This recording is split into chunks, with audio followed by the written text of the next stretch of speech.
चलिए, स्वागत है आपका टेक्निकल क्लासेस के ऑनलाइन प्लेटफॉर्म में।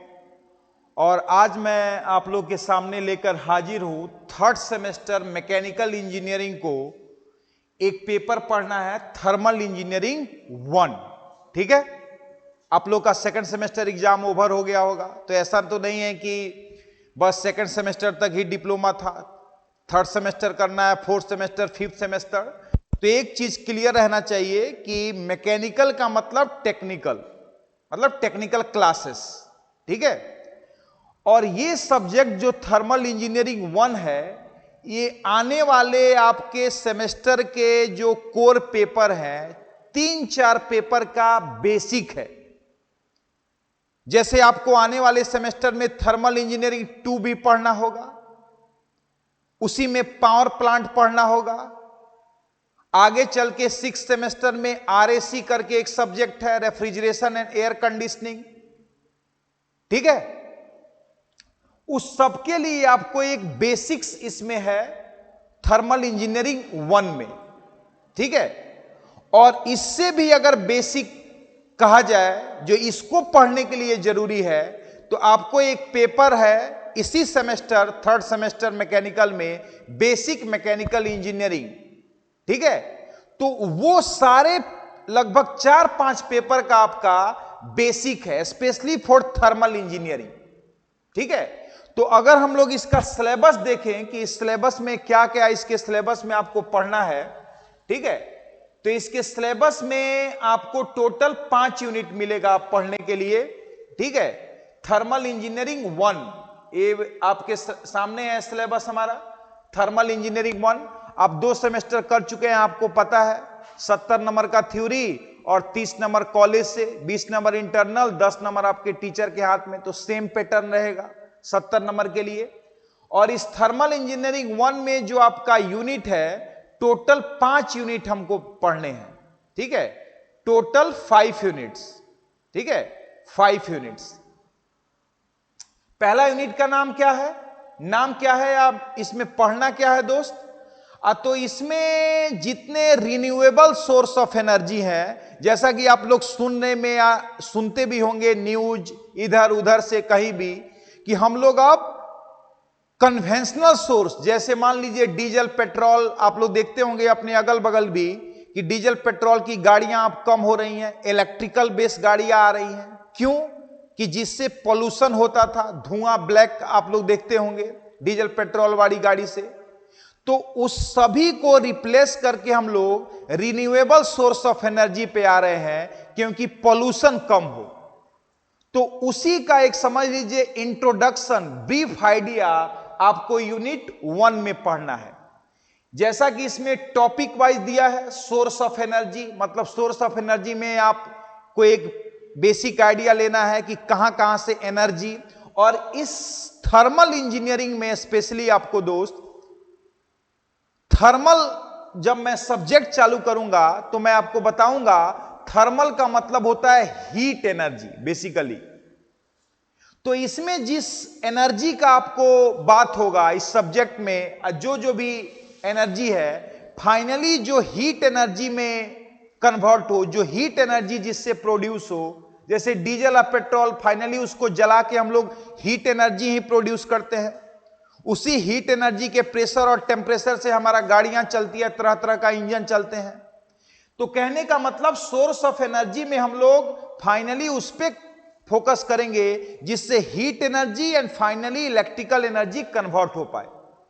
और इसमें different source of energy, mainly आपको renewable source of energy like solar, wind, small hydro, ठीक है, जियोथर्मल, ये सब टाइप्स का सोर्स ऑफ इसमें डिस्कस करना है। तो ये मैं अगर टॉपिक बोलूं यूनिट 1, तो ये काफी अपडेटेड टॉपिक है, करंट, जो करंट तरफ हमारा पूरा विश्व, पूरा संसार जा रहा है कि ग्लोबल वार्मिंग को कम करने के लिए हम लोग कन्वेंशनल सोर्स, कन्वेंशनल मतलब जिसको हम लोग यूज करते आ रहे हैं, जिससे हम लोग बहुत दिनों से सोर्स ऑफ एनर्जी लेते आ रहे हैं, लाइक डीजल, पेट्रोल, कोयला, इसको कम करके हम लोग नए सोर्स ऑफ एनर्जी जिससे पॉल्यूशन कम हो, उसके बारे में आपको, तो ये समझ लीजिए आपको करंट समय के लिए और आने वाले समय के लिए ये आइडिया, बेसिक आइडिया रखना, ये यूनिट 1 आपको पढ़ने को मिलेगा। ठीक है, यूनिट 1 में दूसरा और तीसरा और चौथा यूनिट दोस्त, दूसरा, तीसरा और चौथा, ये जो तीनों यूनिट है, मतलब दूसरा, तीसरा और चौथा, इसको एक सब्जेक्ट अगर मैं नाम दूं तो उस सब्जेक्ट का नाम है IC engine, internal combustion engine, जिसके दो टाइप आप जानते हैं या नहीं जानते होंगे, इनडायरेक्टली रूप से वही है आईसी इंजन, डीजल की गाड़ियां और पेट्रोल की गाड़ियां। मतलब कहने का मतलब, डीजल पे जो गाड़ी चले इंजन चले, और पेट्रोल पे जो गाड़ी चले इंजन चले, उसी इंजन को हम लोग बोलते हैं IC engine, internal combustion engine. क्यों इंटरनल, ये हम लोग आगे देखेंगे। अभी जस्ट आपका ब्रीफ इंट्रोडक्शन, आपको ये इंट्रोडक्शन ही क्लास है आपका, कि क्या पढ़ना है, कैसे पढ़ना है, कौन सा बुक पढ़ना है, कौन सा बुक में ये सब चीजें मिलेंगी, आगे चल के इस कैसे फर्दर नेक्स्ट सब्जेक्ट में हेल्प करेगा। ठीक है, तो दूसरा और तीसरा और चौथा, ये तीनों यूनिट को अगर एक सब्जेक्ट में बोलूं या एक बोलूं तो ये आईसी इंजन आपको पढ़ने हैं, आईसी इंजन के बारे में पढ़ना है। जैसे पहला, दूसरा जो हमारा यूनिट है, मतलब इस आईसी इंजन का पहला और हमारा दूसरा, ये इंटरनल कंबशन इंजन का टाइप्स, क्लासिफिकेशन और उनका वर्किंग, 2 स्ट्रोक 4 स्ट्रोक। तीसरे में उनका सिस्टम पढ़ना है, फ्यूल सिस्टम, कैसे फ्यूल सप्लाई करते हैं, कैसे कूलिंग करते हैं। और चौथे यूनिट में कि उनका परफॉर्मेंस कैसे मेजर करते हैं, कैसे तरह तरह के पावर डेवलप करेंगे, फाइनली हमको किस रूप में पावर मिलता है, उसका नाम क्या है, एफिशिएंसी। ठीक है ना, इंजन का। और पांचवा यूनिट में बोलूं तो एक अलग माने आपका है, आईसी इंजन से एक अलग टॉपिक हो गया। इसमें एक आपका मैकेनिकल डिवाइस नाम सुने होंगे, कंप्रेसर, कंप्रेसर के बारे में, और थोड़ा सा बेसिक आइडिया जो आपको एक 6th सेमेस्टर में या कोई 5th में, जिसमें भी एक सब्जेक्ट मिलेगा, RAC, refrigeration and air conditioning, जिसको आप लोग रेफ्रिजरेटर फ्रिज बोलते हैं। तो उसके बारे में यहां उसका बेसिक्स आइडिया रेफ्रिजरेटर और एयर कंडीशनिंग का में लेना है।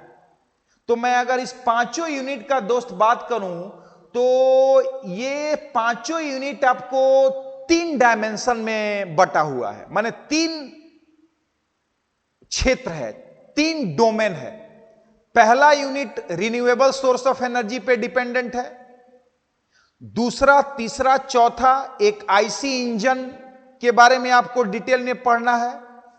पांचवा यूनिट में एक स्पेशल मैकेनिकल डिवाइस है, कंप्रेसर, जिसका काम होता है आपको प्रेशर को, फ्लूइड के प्रेशर को इंक्रीज करना, स्पेशली हवा और पानी, स्पेशली विंड के, एयर के प्रेशर को लो प्रेशर से बढ़ा के हाई प्रेशर कर देना।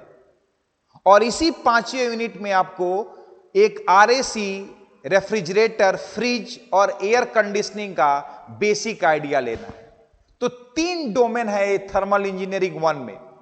ठीक है, अगर मैं आपको क्वेश्चन का डिस्ट्रीब्यूशन देखूं, जैसे इसमें क्वेश्चन आते हैं, स्पेशली मैं ऑब्जेक्टिव के बारे में अगर दोस्त बात करूं तो एकदम सिंपल इसका फंडा है। मेरा पिछला जितना बार पढ़ाने का एक्सपीरियंस है कि 5 यूनिट है, इसमें 5 यूनिट है, टोटल कितना है 5 यूनिट, और एकदम बड़ा प्यार से 20 क्वेश्चन जो ऑब्जेक्टिव आते हैं, जो ऑब्जेक्टिव आपको 20 क्वेश्चन आते हैं, उसको 5 यूनिट में डिवाइड कर देता है। मतलब 4 क्वेश्चन ईच यूनिट से। एकदम मैंने कम से कम 5 साल का देखा हुआ बात मैं बता रहा हूं कि हर एक यूनिट से बराबर बराबर, मतलब 5 यूनिट है, 5 चौका 20, 4 क्वेश्चन ईच यूनिट से। एकदम बहुत ईमानदारी के साथ करता है डिवीजन क्वेश्चन का, ऑब्जेक्टिव का, कोई किसी के साथ अन्याय वगैरह नहीं। ठीक है, तो एकदम सिंपल है, हम लोग पढ़ेंगे, बहुत मजा के साथ पढ़ेंगे। इंजॉय करते हुए पढ़ेंगे। ये सब एकदम प्रैक्टिकल सब्जेक्ट्स हैं, क्योंकि अभी तक आप जो फर्स्ट सेकंड सेमेस्टर में पढ़े होंगे वो सब मिला जुला के फिजिक्स, केमिस्ट्री, मैथ, फलना ढिकना। लेकिन इस थर्ड सेमेस्टर से आपको पहले से भी आइडिया होगा कि अब यहां से अपना अपना स्ट्रीम अलग अलग बढ़ जाता है, सबको अपने अपने कोर ब्रांच के सब्जेक्ट पढ़ना होता है। तो मैकेनिकल मतलब टेक्निकल, और टेक्निकल मतलब थर्मल। ठीक है। और देखिए, सच बताऊं तो मार्केट में आपको ना चूरन बना के बहुत सारा चीज बेचा जा रहा है। ठीक है। लेकिन एक चीज ध्यान लगे, सबसे पुराना टेक्निकल के इंस्टीट्यूट होने का ये प्राउडली मैं कह सकता हूं कि यहां सबसे माने बेस्ट आपको क्वालिटी, सारी क्वालिटी मिलेगी। लेकिन मैकेनिकल के लिए तो दूसरे जगह नहीं भटकना है। ठीक है।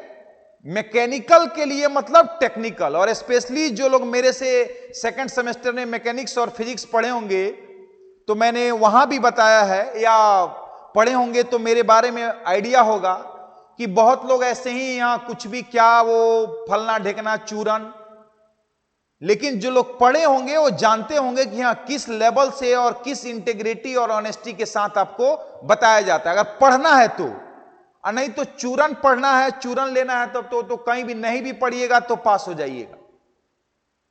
ठीक है। तो कहने का मतलब जो लोग पढ़ चुके हैं और जो लोग नहीं पढ़े हैं वो भी वीडियो देख रहे हैं। तो मैकेनिकल का मतलब टेक्निकल, बस ये तीसरी चौथी बार मैं बोल चुका हूं। कहने का मतलब कि अगर इस सब्जेक्ट को अगर आपको पढ़ना है तो ये आपका कोर है, और कहीं भी आप इंटरव्यू, कंपटीशन एग्जाम में जाइएगा, ये अगर मैं देखिए ईमानदारी से मैकेनिकल को मैं बांटू हायर स्टडी में, जैसे जो मेरे से पढ़े हैं वो जानते हैं कि मैंने एमटेक भी किया, पीएचडी भी मेरा फाइनल है। ठीक है।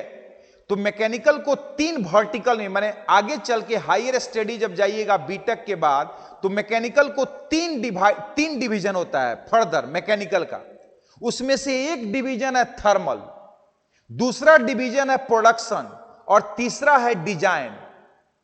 तो मैकेनिकल का समझ लीजिए माने एक बहुत इंपॉर्टेंट इंटीग्रल जो हिस्सा है वो थर्मल पोर्शन है, और थर्मल से रिलेटेड आपका 3-4 सब्जेक्ट्स है।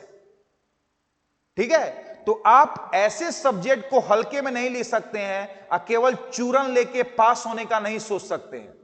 अब आपको डिटेल में और अपने कोर सब्जेक्ट लाइक दिस, और जो भी 5 सब्जेक्ट हैं आपको इस थर्ड सेमेस्टर में, आपको पूरी सीरियसनेस के साथ पढ़ना होगा। तभी जाके कोई कंपनी आएगी, इंटरव्यू में पूछेगी, या कहीं कंपटीशन का एग्जाम देने जाइएगा, इसी सब पेपर से क्वेश्चन रहेंगे। अब यहां से आपको एक अपने कोर पेपर का स्टैंडर्ड बुक भी आपको रखना पड़ेगा। पढ़िए कम और ज्यादा बात की बात है, लेकिन एक बुक आपको, रेफरेंस बुक जरूर रखना पड़ेगा अपने सारे सब्जेक्ट का, अच्छे अच्छे बुक। तो अगर मैं आपको इस सब्जेक्ट के लिए बोलूं कि कौन सा बुक आपको लेना है, तो देखिए, रिन्यूएबल एनर्जी के लिए आपको बुक के लिए नहीं भागना है, वो मैं जितना पढ़ाऊंगा, जितना नोट्स दूंगा काफी है। लेकिन आईसी इंजन के लिए जो 3 यूनिट है हमारा, दूसरा, तीसरा और चौथा, तो आईसी इंजन कह के एक बुक आता है वी गणेशन का। आईसी इंजन करके एक बुक आता है, किसका? राइटर का नाम है क्या? वी गणेशन। वी गणेशन, ये पक्का रखिएगा। भले आपको कम पढ़ने का समय मिले, लेकिन ये बुक जरूर रखिएगा। जब भी कुछ डाउट हो, कुछ एक्स्ट्रा लगे कि ये मैंने कम पढ़ा है या डिप्लोमा में कम सिलेबस है, ज्यादा पढ़ने का जरूरत हो, तो ये आपको, यही अल्टीमेट बुक है बीटेक तक। इवन मैं बोलूं, मेरे पास भी, मैंने भी बीटेक में यही पढ़ा है। ठीक है। अगर मैं एक और बुक बोलूं तो आप अपने 5वें यूनिट क्या आगे अगले नेक्स्ट सेमेस्टर के लिए भी आरएसी का एक बुक आता है, सीपी अरोरा का बुक। राइटर का क्या नाम है? सीपी अरोरा। ये सेकंड हैंड, फर्स्ट हैंड जो आप लेना चाहें, लेकिन ये दोनों बुक आप जरूर रखिएगा। भी गणेशन आईसी इंजन बुक के लिए, राइटर का नाम है भी गणेशन। और आरएसी का कह के एक बुक आता है, refrigeration and air conditioning. Writer का नाम है सीपी अरोरा कहिएगा, मैकेनिकल इंजीनियरिंग, वो आरएससी का ही बुक निकाल के देगा। तो ये मैं नहीं कहता हूं कि ये दोनों बुक आपको इस सब्जेक्ट में पढ़ने होंगे, नहीं, इनका कुछ टॉपिक, कुछ चैप्टर आपको यहां से लेना पड़ेगा, लेकिन आने वाले सेमेस्टर में, आने वाले सब्जेक्ट में दोनों बुक का आपको यूज पड़ेगा। इसीलिए अभी से रखिएगा, बहुत हेल्पफुल होगा। और ये स्टैंडर्ड बुक है। बीइंग ए मैकेनिकल इंजीनियर अगर आप ये बुक नहीं रखते हैं तो मैं एक गारंटी देके नहीं बोल सकता हूं कि जो मैं पढ़ाऊंगा वही अल्टीमेट होगा। अब पूरा जिंदगी बीइंग ए मैकेनिकल इंजीनियर मेरे पढ़ाने से ही काम चल जाएगा, नहीं। ये अगर कोई बोलता है तो समझ लीजिए पक्का वो चूरन दे रहा है, बेवकूफ बना रहा है। मेरा आपको पढ़ाने का गारंटी रहेगा समझाने और सेमेस्टर में अच्छा मार्क्स आने। मैं आपके सिलेबस तक फोकस रखूंगा कि हां जितना आपके सिलेबस में पढ़ना है उसको बेहतरीन तरीका से, ठीक है। तो इसीलिए एक्स्ट्रा के लिए कुछ कंपटीशन हो या इंटरव्यू हो कॉलेज में, तो उसके लिए आपको रेफरेंस बुक पक्का रखने चाहिए, ठीक है। और इसी से हमारा काम चलेगा और बिल्कुल हम लोग चिल्ड वे में पढ़ेंगे, कोई बेचैनी नहीं, क्योंकि यहां से आपको कोर सब्जेक्ट की पढ़ाई चालू हो रही है, कोई हड़बड़ाहट नहीं। अब आपका केवल कोर सब्जेक्ट ही मिलेगा पढ़ने के लिए, ठीक है। तो अगर आप एडमिशन पक्का लेना ही है, पढ़ना ही है, तो नीचे के बॉक्स में जहां से आप ये लिंक दे रहे हैं, टेक्निकल क्लास का ऐप है, आप जाके गूगल प्ले स्टोर से इंस्टॉल करिए, वहां से इस कोर्स को परचेज करिए, ठीक है। कोई और एक्स्ट्रा इंफॉर्मेशन लेना है अपने सब्जेक्ट के बारे में, और कौन सर पढ़ाएंगे, कब मेरा सब सिलेबस चालू होगा, कब फिनिश होगा, क्या फी है, जो फलना ढिकना, तो टेक्निकल क्लास का आपका फोन नंबर है, आप वहां पे मैनेजमेंट के लोग बैठे हुए हैं, आपको सारा क्वेरी डील करेंगे। लेकिन हां, अब कोर्स सब्जेक्ट में नहीं शर्माना और डरना, हेजिटेट करना। जो फर्स्ट सेकंड सेमेस्टर में हुआ चूरन लेके पास कर गए, अच्छे से पास किए, वो छोड़िए कहानी। लेकिन third semester is serious semester, started from third semester. तो एकदम टेक्निकल क्लास में आपका स्वागत है और जल्दी से जल्दी इस चीज को हम लोग को ग्रिप करना है और ज्वाइन करना है और अपना इंजन चालू करना है, आईसी इंजन और अपना भी इंजन बॉडी का, ठीक है। चलिए, बहुत बहुत धन्यवाद। इंट्रो क्लास आज यहीं तक, ठीक है। मिलते हैं हम लोग इसके नेक्स्ट लेक्चर में कुछ टॉपिक के साथ। बहुत बहुत धन्यवाद, थैंक यू वेरी मच।